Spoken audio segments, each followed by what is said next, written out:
I'm Liz Fore, and this is Currents. Republican presidential nominee Mitt Romney chooses Paul Ryan, a Catholic, as his running mate. We'll examine the potential impact of Romney's choice on the Catholic vote. A rare glimpse at a cemetery within the Vatican, where almost 2,000 years ago, Christians were martyred by Romans. Plus, we'll get into the swing of things at the 17th Annual Bishop's Golf Classic. We've had a great day with golf. Thank God for the weather. It's been outstanding. And we had a great shotgun start at 11 o'clock. Everybody moved well. I think everybody had a great time.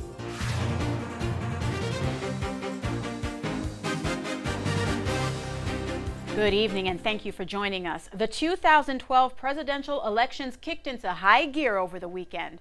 This after word of the decision many have speculated about and just about every voter has been waiting on: Mitt Romney's choice as the Republican vice presidential running mate. Well, the wait is over as Mitt Romney taps Wisconsin Republican Paul Ryan to the position, a decision Romney suggests will be the ultimate game changer. CNN's Christina Muchler has more. On their second day together on the campaign trail, Mitt Romney and Paul Ryan reached out to prospective voters in Mooresville, North Carolina. The man who has the experience to be that kind of leader we need at this moment is the man standing next to me. His name is Mitt Romney, and he's going to be the next president of the United States. I've got good news for you, and that is that this nation is going to come roaring back. Coming off of Saturday's VP announcement, advisors to both Romney and President Obama made the rounds on the Sunday talk shows. Picking Paul Ryan says we're going to choose someone here who has a record of taking on the tough issues, of facing the challenges that we confront as a country and providing solutions and answers to those things. I think it's helped further define the race. I don't think it's shaken up the race. The Republican duo had one more stop in Wisconsin Sunday before splitting up to campaign on different tracks. And that was CNN's Christina Muchler. Well, it was a decision heard around the world, and one that received an enthusiastic nod from the Catholic Association. Earlier today, I spoke with Ashley McGuire, Senior Fellow at TCA, about why they are encouraged about Mitt Romney's choice of Paul Ryan as his running mate. Ashley, big news over the weekend. TCA right on top of it, out with a statement as soon as we hear. And you guys are saying, we believe Governor Romney has made an excellent choice in Paul Ryan. Now, that's quite a vote of confidence. Were you surprised at all by that choice? You know, I think in the couple of days leading up to the announcement, there was a lot of buzz that it was going to be the congressman. So, and he was actually on the short list that we had heard of, so it wasn't a complete surprise, though I think it was a little bit of a wild card. But again, as our statement said, he, in our view, was an excellent choice. And you also say that Congressman Ryan's concerns are very valid when it comes to how he addresses the poor amid so-called out-of-control deficit spending. Now, you know that is his Paul Ryan budget. That's what he's famous for. But it's also proposed steep cuts to food stamps, health care for children and the disabled. And it's also raised some eyebrows with the church. What is your feeling about that? Well, you know, the Catholic Association, we don't really take a position on issues as specific as that. I think, you know, there's different views among Catholics about just how effective his budget would be. One thing that he really got our vote of confidence on, though, is where he will stand on important issues like life issues, conscience rights, things like that, things that are really what motivate the Catholic Association and our supporters. And he has shown that he's been very much in line with very important social teachings. He opposes legal abortion in all circumstances except when the life of the mother is at risk. He's certainly not a favorite with Planned Parenthood. Their action fund gave Ryan the lowest rating possible for his votes to defund the organization. I mean, he has a strong record of votes to affirm legal marriage as between man and woman. Is he good enough, you think, to get a sizable backing of Catholics in November based on all this criteria? You know, again, I think Catholics are, you know, all over the map on some of these issues, but I think that one thing as of recent that's really been motivating Catholics in the Catholic vote is this Health and Human Services mandate. I think a lot of Catholics view the way the government has been handling that issue as bullying of their church, of their leaders, people like Cardinal Dolan, and I think Catholics are confident that he will stand up for conscience rights, for religious freedom rights, which is something that's really on their minds lately. And you guys did a survey back in June where you also found that that mandate is a losing issue with key constituencies like Catholics, independents, and women. We're now in August. Have you found any changes to that data? You know, we're probably going to be conducting new data now that we have the vice presidential choice. So we don't have super fresh data, anything particularly different than that. However, other data that has been coming out continues to suggest that the issue, the HHS issue, has been a net loser for Barack Obama with Catholics and with women. And if you were to ask me now, I would suspect that that is only going to be the case, continued, if not more now, the fact that the August 1st marked the date that the mandate went into effect. Mm-hmm. And Ashley, I really want your opinion on this. Do you think that Ryan's presence on the ticket now increases Mitt Romney's appeal among like middle-of-the-road Catholic voters? Because do you believe his Mormonism has been a factor in your opinion? Oh, Mitt Romney's Mormonism. Mm-hmm. You know, I don't think so. I really think that the thing that Catholics care about right now is the thing that's at the front of pretty much everybody's mind, which is the economy. So only time will tell how it affects the vote. I think, you know, Paul Ryan was clearly a strategic choice when it comes to the economy. It really solidifies the fact that this is an issue that Mitt Romney cares about. And frankly, I think Catholics have seen that Mitt Romney, despite being a Mormon, is standing up for Catholics. You know, when we saw him on the stump a couple weeks ago in Ohio, a swing state, saying, when he was asked specifically about the HHS mandate, he said, "I feel today we're all Catholics." And he got a huge standing ovation. I think that things like that really get him a vote of confidence with Catholics. I do remember that speech, and I also want to bring up the fact that you have said that Ryan is a Catholic who believes that faith, including his own, has a rightful place in the public square. And you say that we believe he can help restore fundamental liberties to our nation. How do you think he can go about doing that? Well, again, I think that he's shown himself to be a consistent supporter of conscience rights, of religious freedom, and that, you know, for us, we really see that unless the administration fundamentally changes or rescinds the mandate, it's going to require an administration change to see that HHS mandate rolled back and religious freedom restored. And I think we're very confident that Paul Ryan and Mitt Romney would do that together.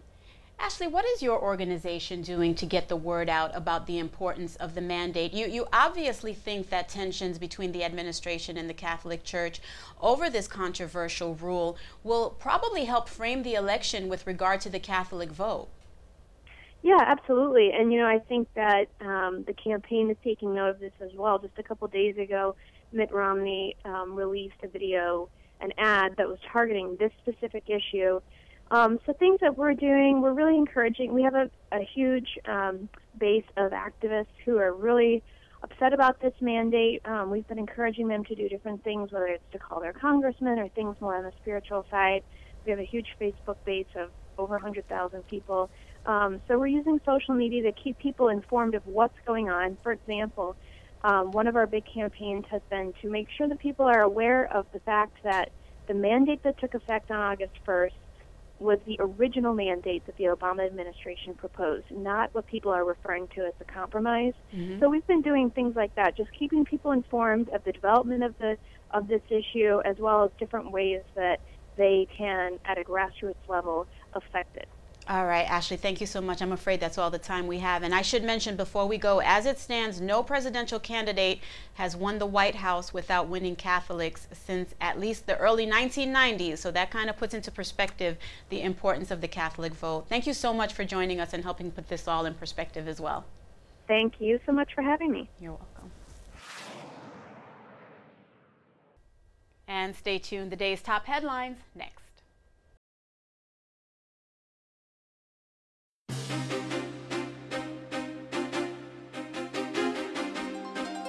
Welcome back. In tonight's headlines, Billy Graham is improving at a hospital in North Carolina. The 93-year-old evangelist is currently in stable condition after being treated for bronchitis. He was admitted Sunday for a lung infection and has been responding well to treatment, according to pulmonologist David Pucci.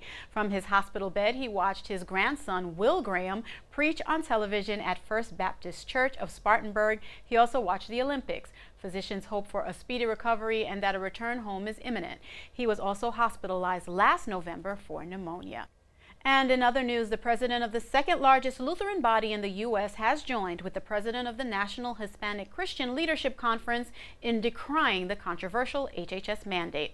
As representatives of the Lutheran Church Missouri Synod community and the evangelical Christian community, and as fellow Americans of faith, we stand in solidarity with our Catholic brothers and sisters against this mandate, writes Reverend Matthew Harrison and Reverend Samuel Rodriguez. They also added that this issue goes to the very heart of religious freedom. And to charitable news now, where a World Cup is created for the homeless. Rome Reports tells us more. Mel Young and Harold Schmid decided in 2003 to improve the living conditions of homeless people by creating a World Cup of soccer they could all take part in. It has become a foundation that helps the most disadvantaged through sports. Every year they hold a soccer championship that gathers homeless from across the world. The games show how the soccer ball can bring about change in many different ways. I was actually just living in struggle. Then one day when I was having this trouble with the empty bottles, these guys, they stopped me in the streets. Then they said, hey guys, we are looking for guys who can play the street football for homeless guys and stuff. They asked me. Then I decided to say, let me go and take a chance if you guys really want me. Then they allow me there so I can play the homeless soccer football. That's how I started with the game. Their goal is to join and support charities and specific projects through soccer. They work together with 73 different institutions from around the world. The last edition was held in 2011 in Paris. The next is planned to take place in Mexico of this year between October 6th and the 14th. 68 teams will be present in this year's tournament, the biggest number of participants since 2003.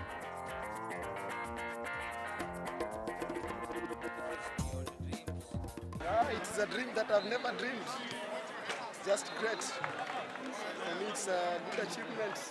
I've never dreamed of even taking an aeroplane. I always see them just passing on top of me. This is my first time flying. To help finance the project, NGOs provide assistance, as well as many former professional soccer players like the French forward Eric Cantona and Rio Ferdinand from Manchester United. The Homeless World Cup is another example of how sport can bring out some of our best virtues.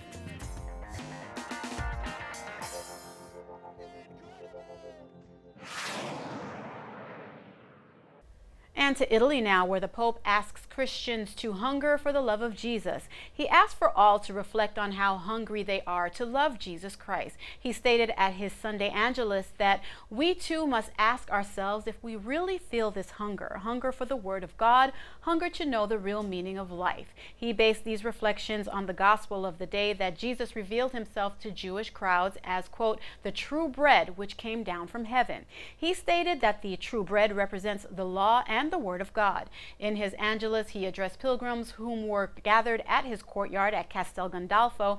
He concluded his speech by asking the Virgin Mary to guide all to their encounter with Jesus so that, quote, our friendship with him be always more intense. And also in Italy, a local shop owner restores the traditions of Imperial Rome. Rome Reports explains how. Along the road next to the passageway that connects the Vatican to Castel San Angelo is Carpe Diem, a store that attracts customers by the originality of their products. We raised the problem of how to offer a different product and thought maybe when you go to a place, a different city, you want to find something that is typical of that place, made with techniques and materials characteristic of the location. The store owner Marco carries reproductions of ornaments, armor, paintings, jewelry, and clothing of ancient Rome.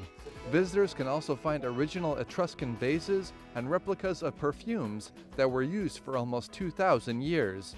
There's also mirrors, paper fashioned from that time period, jewels, and archaeological remains that are replicas of museum pieces. They have been made not only with the same materials, but with the same techniques of that time. In some cases, these things are still used today, but in others, we had to start all over, and that is a little harder. Their products not only revive ancient Rome, the store is part of a much more ambitious project called Roman Culture. It is a social and cultural organization founded in 2010 to raise awareness and value on the culture of art, technology, and organization from Imperial Rome. My personal opinion is that the culture of ancient Rome is the foundation of all Western culture. Marco's desire to spread this culture is based on a well-known phrase of Seneca, which says, "Do not rejoice in the possession of any goods, except in company." Marco hopes his store Carpe Diem will transport people back in time to help revive the culture of ancient Rome. Sometimes inspiration comes from the simplest of things, even a pillowcase. Yes, one teenager has inspired many to action by starting an effort entitled the Pillowcase Project. Megan Turnus, an 18-year-old Iowan student, her goal is to provide handmade clothing to less fortunate children in Haiti. Now, using the sewing skills Turnus learned in 4-H Club, she's been using pillowcases to create dresses for Haitian girls. It's simple and inexpensive, it's light cotton, she stated, and that is practical as in Haiti everything is washed in the river. Turnus is a member of St. Mary's Parish, and she got the idea for the charitable creation last year while attending the National Catholic Youth Conference in Indianapolis. Back in 2010, Haiti was devastated by earthquakes. There is an estimated 500,000 orphans in the country. And finally, physics being used to prove the existence of God? Why, yes. A new film by Father Robert Spitzer claims that God's existence can be proved through science. The documentary, called Cosmic Origins, features 8 physicists who talk about modern physics, the Big Bang Theory, and the need for a creator. Professors from Harvard and Cambridge made an appearance in addition to the founder for the Magis Center for Faith and Reason. Spitzer made sure that when it came to selecting the physicists for the film, that each were, quote, absolutely top in their field, world class. They had to be a Nobel Prize winner, a Templeton Prize winner, or come from Harvard or Cambridge or from the top ranks of NASA. Cosmic Origins is available on the Magis Center website and the Ignatius Press website. It will also be available on Amazon in the near future. Stay tuned. There's more currents after the break. Coming up, we'll unlock the history of a little-known Vatican cemetery, a plot of land where Christians were once persecuted and martyred by Romans.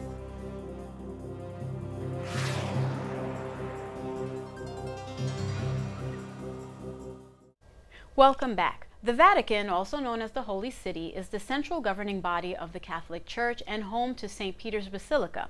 Established in 1929, the state of the Vatican City is recognized under world law and can even enter into global agreements. Well, it goes without saying, there is so much more to the Holy City as pilgrims from all over the world discover each and every day. That includes one little-known and very sacred plot of land completely surrounded by a high wall. It is the oldest German establishment in Rome and is filled with over 1,000 years of history. Rome Reports has more on that. Between St. Peter's Basilica and the Paul VI Audience Hall, someone may pass between the area's high walls without realizing that this is the Vatican's Teutonic Cemetery. In ancient times, the area served as the Circus of Nero, which is where many Christians were martyred. Its foundation is historic, from the time of Charlemagne. It was about the year 799, now over 1,000 years ago. The cemetery holds personalities like the painter Joseph Anton Koch and the writer Stefan André. The privilege of being buried here is reserved for members of the Confraternity of Our Lady of the German Cemetery, which includes members of religious houses of German origin and residents of German houses in Rome, such as the Santa Maria dell'Anima. Benedict XVI is the most well-known member of the Confraternity. Yes, he is a member, and before he was elected Pope, he celebrated Mass every morning at 7 a.m. with our community. After Mass, there would be many people, especially from his land of Bavaria, that wanted to meet His Eminence, Cardinal Ratzinger. Surrounding the cemetery is the residence of the Confraternity and its library that contains around 50,000 volumes of text. But the cemetery is not the only place of burial for this community. Inside the Church of Our Lady of the German Cemetery, in the Swiss chapel, are the tombs of many men from the Swiss Guard who died during the sack of Rome in 1527. This place is very important to the pilgrims, to be below the shadow of St. Peter's Basilica, near the tomb of the Apostle. You could say that we are proud to have this privilege of being so near the tomb of St. Peter. The Teutonic Cemetery is a place of pilgrimage for many German-speaking pilgrims that travel to Rome. The area now serves as a reminder for many of the Germanic people of their long history with the Holy See.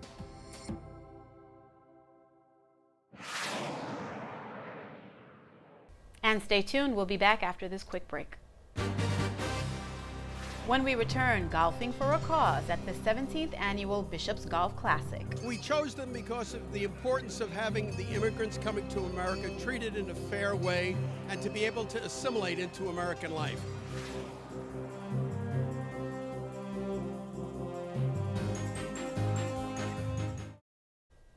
And finally tonight, it's an organization over 40 years in the making. Catholic Migration Services of Brooklyn and Queens dates back to 1971. Back then, the Most Reverend Francis J. McGovern established the program to serve the needs of immigrants and refugees living in Brooklyn and Queens. Well, since then, the agency has faithfully served several thousand immigrants, regardless of religion, race, or immigration status. Participants in the program hail from at least 167 countries and collectively speak more than 80 languages. The organization's 4 major programs provide critical services to the immigrants of the diocese, so what better reason to organize a spectacular, fun-filled charity event intended to help keep these services up and running for many more years to come. The 17th Annual Bishop's Golf Classic set out to do just that, and of course, we were there. Reporter Jim Mancari has the story. The DeSales Media Group hosted its 17th Annual Bishop's Golf Classic August 9th at the North Hills Country Club in Manhasset, Long Island. 120 golfers hit the links to support the Diocese of Brooklyn's Catholic Migration Services. We've had a great day with golf. Thank God for the weather. It's been outstanding. And we had a great shotgun start at 11 o'clock. Everybody moved well. I think everybody had a great time. The proceeds from today's golf outing are going to be given to the Diocesan Immigration Migration Services. We chose them because of the importance of having the immigrants coming to America treated in a fair way and to be able to assimilate into American life. And the Migration Services Office of the Diocese have been doing an outstanding job. The money that's given to us this evening is going to be divided between our 4 major programs, our immigration legal services, our housing immigration legal services, and our employment immigration legal services, as well as our pastoral program, which deals with all the apostolates, all the language masters of the diocese, and really the bishop's endeavor to really welcome all the many different cultures in Brooklyn and Queens. This influx of donation will really be very helpful to them. Again, thank God the DeSales Media Group doesn't need all of the income, and they're able to help others. It's a tradition. The tablet was able to help many, many people in their Bright Christmas Fund. So this is just following the tradition that our media outlets are actually works of charity at the same time. It brings people in, it helps people understand what goes behind the scenes in putting out media, both print media and video media. This year's honorees included Monsignor Martin Garrity, the current pastor of St. Robert Bellarmine Parish in Bayside, and the DeSales Media Board of Directors. There's so many wonderful pastors in the diocese that there's no such thing as Pastor of the Year. Everybody's woven into the fabric of the diocese. We're all involved in welcoming the stranger and being part of the reaching out to others. A handful of special guests, including current Mets outfielder and Whitestone native Mike Baxter, and former Brooklyn Dodgers catcher and original 1962 Met Joe Pignatano, took part in the festivities. Oh, it's just great to come to an event like this. You know, it really hits home with me playing CYO sports as a kid and getting a chance to come out and just hang out with people from the neighborhood. It's great to meet everybody. The tablet, I grew up reading it at church, you know, and that's something that you don't forget those kinds of things when you're a kid and you grow up. And having a chance to come back around and actually meet the people behind it. The Bishop's Golf Classic was once again a great success. DeSales would like to thank the more than 75 tournament sponsors for making the day possible. For Currents, I'm Jim Mancari. And that was our Jim Mancari covering that very special event. Well, that's it for tonight. Be sure to visit us online at currentsny.net. You can also follow us on Twitter and look for us there at CurrentsNY. For all of us here at Currents, I'm Liz Faublis. We'll leave you with fireworks from the closing ceremonies at the London Summer Olympics.